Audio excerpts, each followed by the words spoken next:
Good evening, folks. It's Diamond with the Oppenheimer Ranch Project, Magnetic Reversal News, Sacred Geography, and Shinrin Yoku, bringing you a grand solar minimum update Friday, June 16th, around 9:30 p.m. Mountain Time 2023.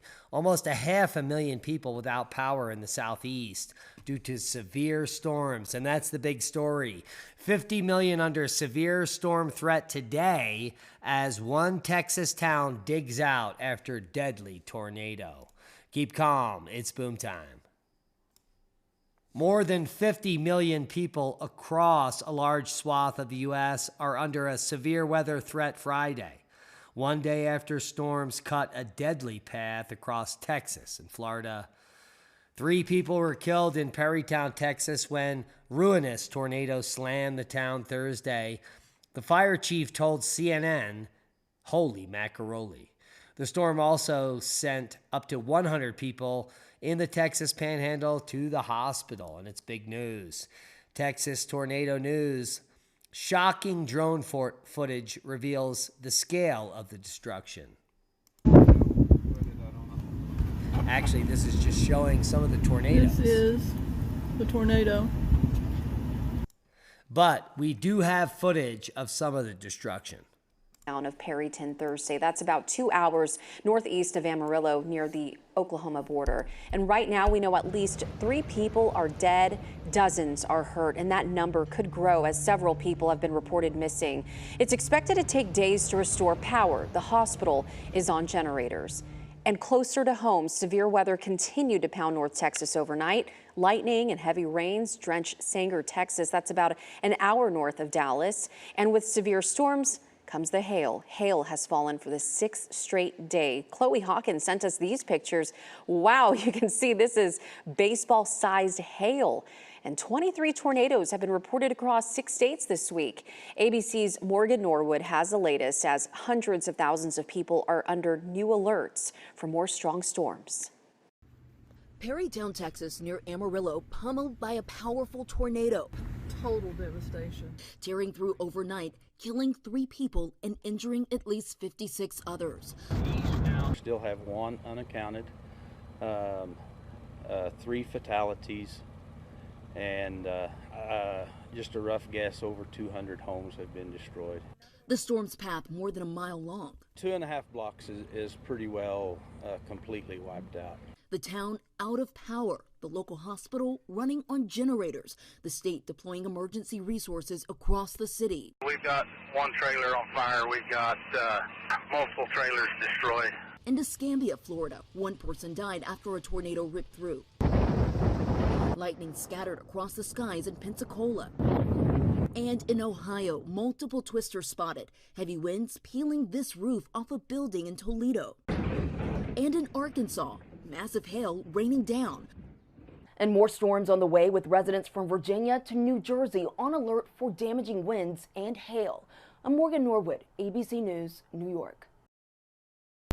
Let's take a quick look at the power outages. They continue at this moment. Let's refresh the map, make sure we have they're increasing. That's bad news.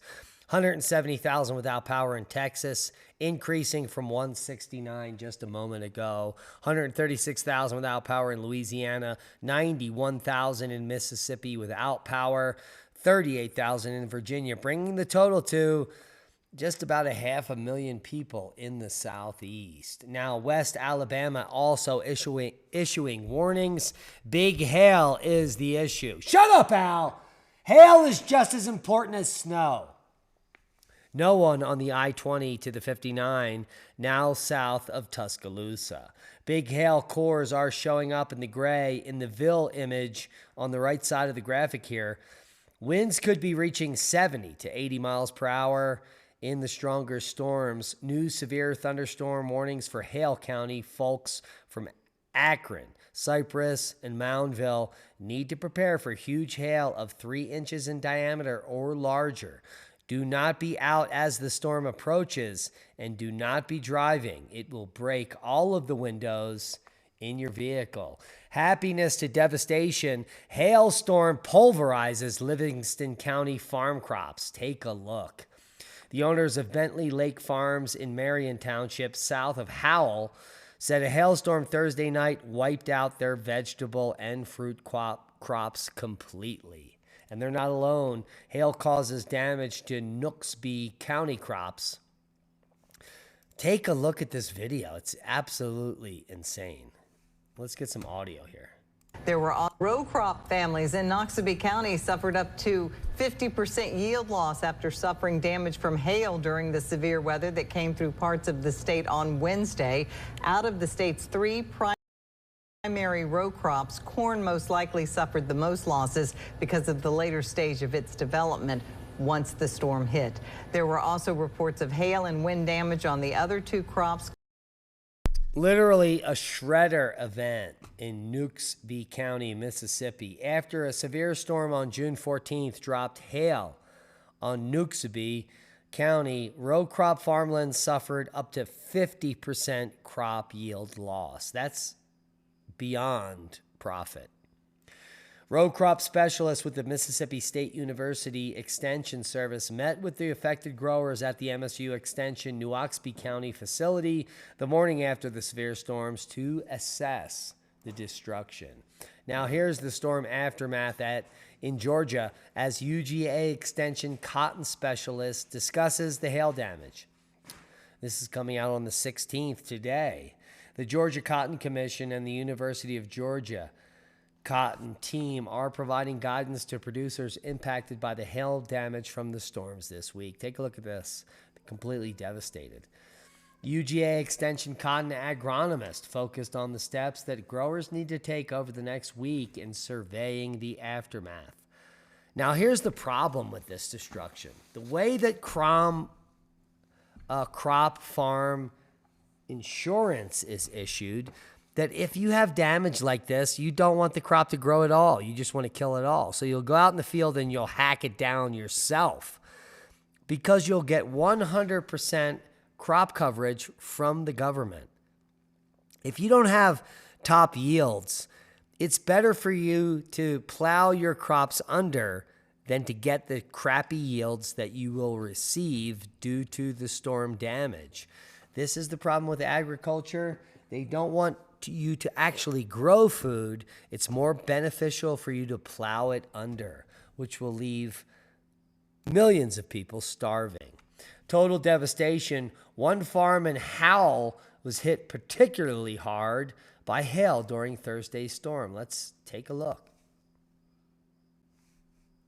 County and golf ball size hail. Well, the storms that did pass through yesterday brought a confirmed now EF1 tornado to Monroe County and golf ball size hail to a number of areas in the southeastern part of the state. In the wake, many farmers surveyed their torn up fields, counting their losses. Elle Myers has a story from Bentley Lake Farm on Pinckney Road in Howell. It's already the middle of June, and this is what farmers' plots are supposed to look like. You can see plants are growing and some fruits are even already being harvested. But in an instant, a hailstorm decimated nearly 100 acres of land cultivated by Bentley Lake Farms. This late into the season, it's a major hit by Mother Nature. So it used to be crops, beautiful crops, and now it's total devastation. That's CJ Turner, who co-owns Bentley Lake Farms with his daughter Heidi. The farm is in an unfortunately unique situation. Thursday afternoon's hailstorm hit their acreage hard, but surrounding land didn't get quite the same treatment. It was the size of probably golf balls. It was coming down in droves. It was insane. I've never seen anything like it. My dad has never seen anything like it. He's been around a lot longer than I have. He's been farming a lot longer than I have. The hail dented cars and roofs all over Howell. In fact, you can still see the imprint of the hail on the mud, which leads farmers like CJ and Heidi to another problem. I won't be able to get in the field for at least a week because we also got 3 inches of rain in 15 minutes. The saturated soil, decimated plants, and lateness of the season mean financially this hailstorm packed a punch. There's a saying, you're one hailstorm away from bankruptcy, and we got a ton of hail. Now, some of these crops can be replanted, but the owners tell me they'll be relying on their community to help get them through this tough growing season. For now, reporting in Howell, I'm Elle Myers, CBS News, Detroit. Here's your hail map for Thursday, June 15th. There's a huge number of hail impacts. 150, 60, 70, 180,000 accounts impacted with 1 inch hail or larger. 160,000. That is epic. And take a look at 16 tornadoes reported in 14 states. It's insane. Night. This video showing some of the destruction in Perryton, where the National Weather Service confirming a tornado hit. We've got one trailer on fire. We've got multiple trailers destroyed. The fire chief there reporting much of the town is destroyed, including homes, the hospital switching to generators, the power and communications out for most of the area. Take a look at the sky around Oklahoma City Thursday night. Burst of strong winds sending dust flying, with fast-moving storms expected to bring wind gusts of 80 to 90 miles per hour. Softball-sized hail seen falling across Arkansas, making huge splashes in this backyard pool in Hot Springs. In Georgia, some areas faced more than 7 inches of rain, flooding streets and stranding cars. Parts of Alabama are cleaning up from storms. These are 2 homes badly damaged in Utah, a huge tree crashing down on a car. And in Mississippi, the storm damage cut power and water to thousands for hours. Been hot. No food, no nothing, no power. It just been hot. It is going to get really warm. Hot weather also gripping the Lone Star State. In Houston, a nonprofit handing out water to the homeless. Higher grid demand is likely as triple-digit temperatures are expected by the weekend. Melissa Adon, ABC News, Los Angeles. And we report on more staggering drone images captured in Perrytown. Let's take a look at this. Yeah, they're going to show us some demonetizing sound there. The tornado killed at least 3 people and tore through Perrytown near Oklahoma, right on the border. And look, you can see there are thousands of homes damaged. The damage is literally unprecedented. But this happens all the time in hurricane season across the Southeast. This is not an outlier. This is normal stuff.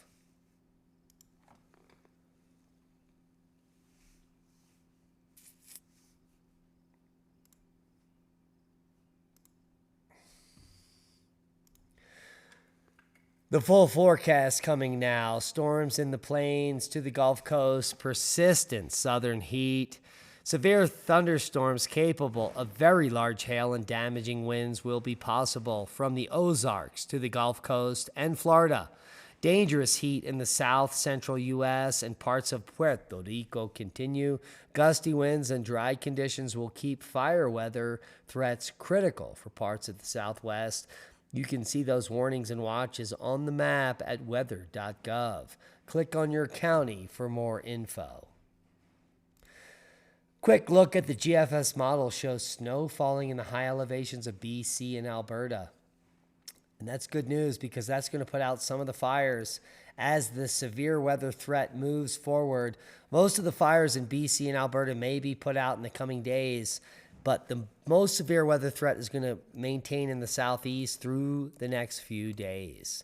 Nothing spectacular to report on as a tropical system moves up through Cuba by Thursday, June 22nd. Seismic update. No quakes of note. We had the huge quake here earlier yesterday in Tonga, 6.2 showing up, the aftershock, and many other shocks in this region, none significant and none creating damage. Overall, worldwide, we're seeing no significant uptick in anything significant. The Ring of Fire, obviously the big winner, chicken dinner, but no quakes of note. Whoa, I thought Kilauea's spatter cone was doing well yesterday, but look at it now. Holy macaroni. Let's take a look at this flow through of the uptick in eruption at the Kilauea caldera. This is the spatter cone on the southwest quadrant. that is showing some amazing activity. Look at this boulder right here. Holy macaroni. So big things happening at Kilauea, and you would know it all if you just joined us over at Oppenheimer Ranch Project at Diamond the Dave on the tweet box. We just opened a new community. The community is called Grand Solar Minimum 2035, and that's based on Valentina Zarkova's minimum predictions. The bottom of the bottom will be 2035. So thanks to all that join us here on our mission. Please come join us on our new community on Twitter at Grand Solar Minimum 2035. Worldwide volcano news update. Popo, Mayon, Sakurajima, Sabancaya, Swanosima. Swanosima and Sabancaya right around 26,000 feet.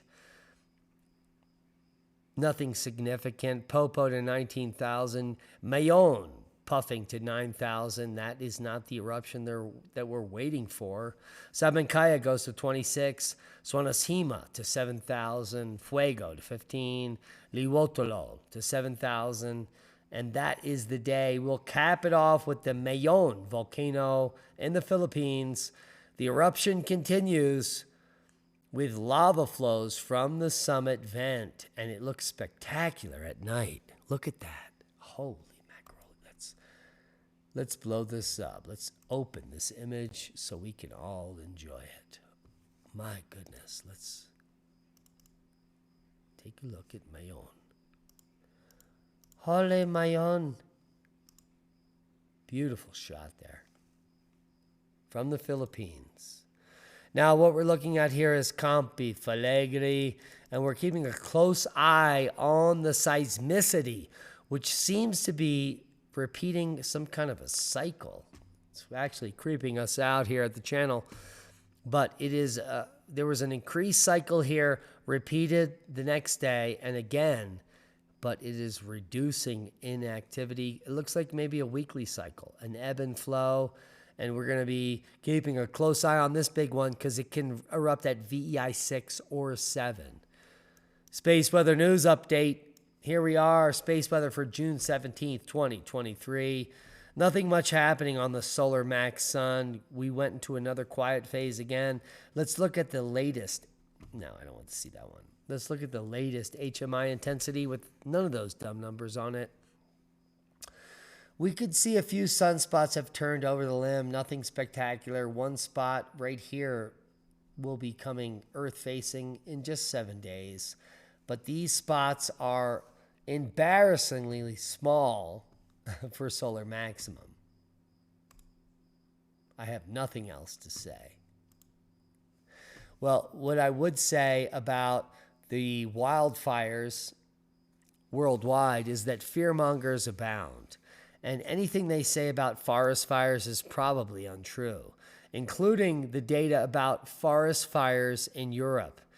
And according to this website, climate change has increased forest fire risk across Europe. Let's look at the data.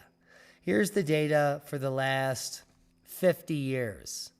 It shows a decreasing trend in all telemetry on forest fires. Spain, France, Italy, Greece, total European fires, Portugal, and even other countries, all reducing forest fire effect for the last 50 years. There is no evidence of an increase in forest fires in Europe due to anything other than stupidity. Scientists find cannabis compounds in a totally different plant. This is good news because cannabis is illegal in many places worldwide. But scientists have discovered cannabidiol, CBD, which was proven to prevent the COVID-19 virus from affecting you ever, as long as you had it in your system. Please search the papers.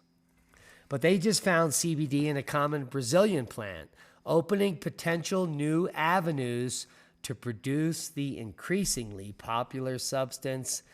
and lead researchers to say Thursday, holy macaroni. Now, have you heard about the fossilized tropical forests found in the Arctic? Yeah. Some fearmongers and non-scientists and conspiracy theorists have used this information to prove their theory of crustal slip, Earth tilting, or any other nonsensical Earth catastrophe cycle that exists. The Earth catastrophe cycle exists, but in none of the ways that they propose. And Leah and I will prove it to you tomorrow, 12 noon, Mountain Time, on Revolution Radio Studio B with our radio show, Cosmic Catastrophe. And that is a boom. Be safe. We love you. Please share this video, as we are shadow banned and cannot grow without your help. The powers that be don't want a single word that Leah or I say to hit your earways. So please stick a foot up there by sharing this video. Become a Patreon. Support the work we do. We love you. Be safe.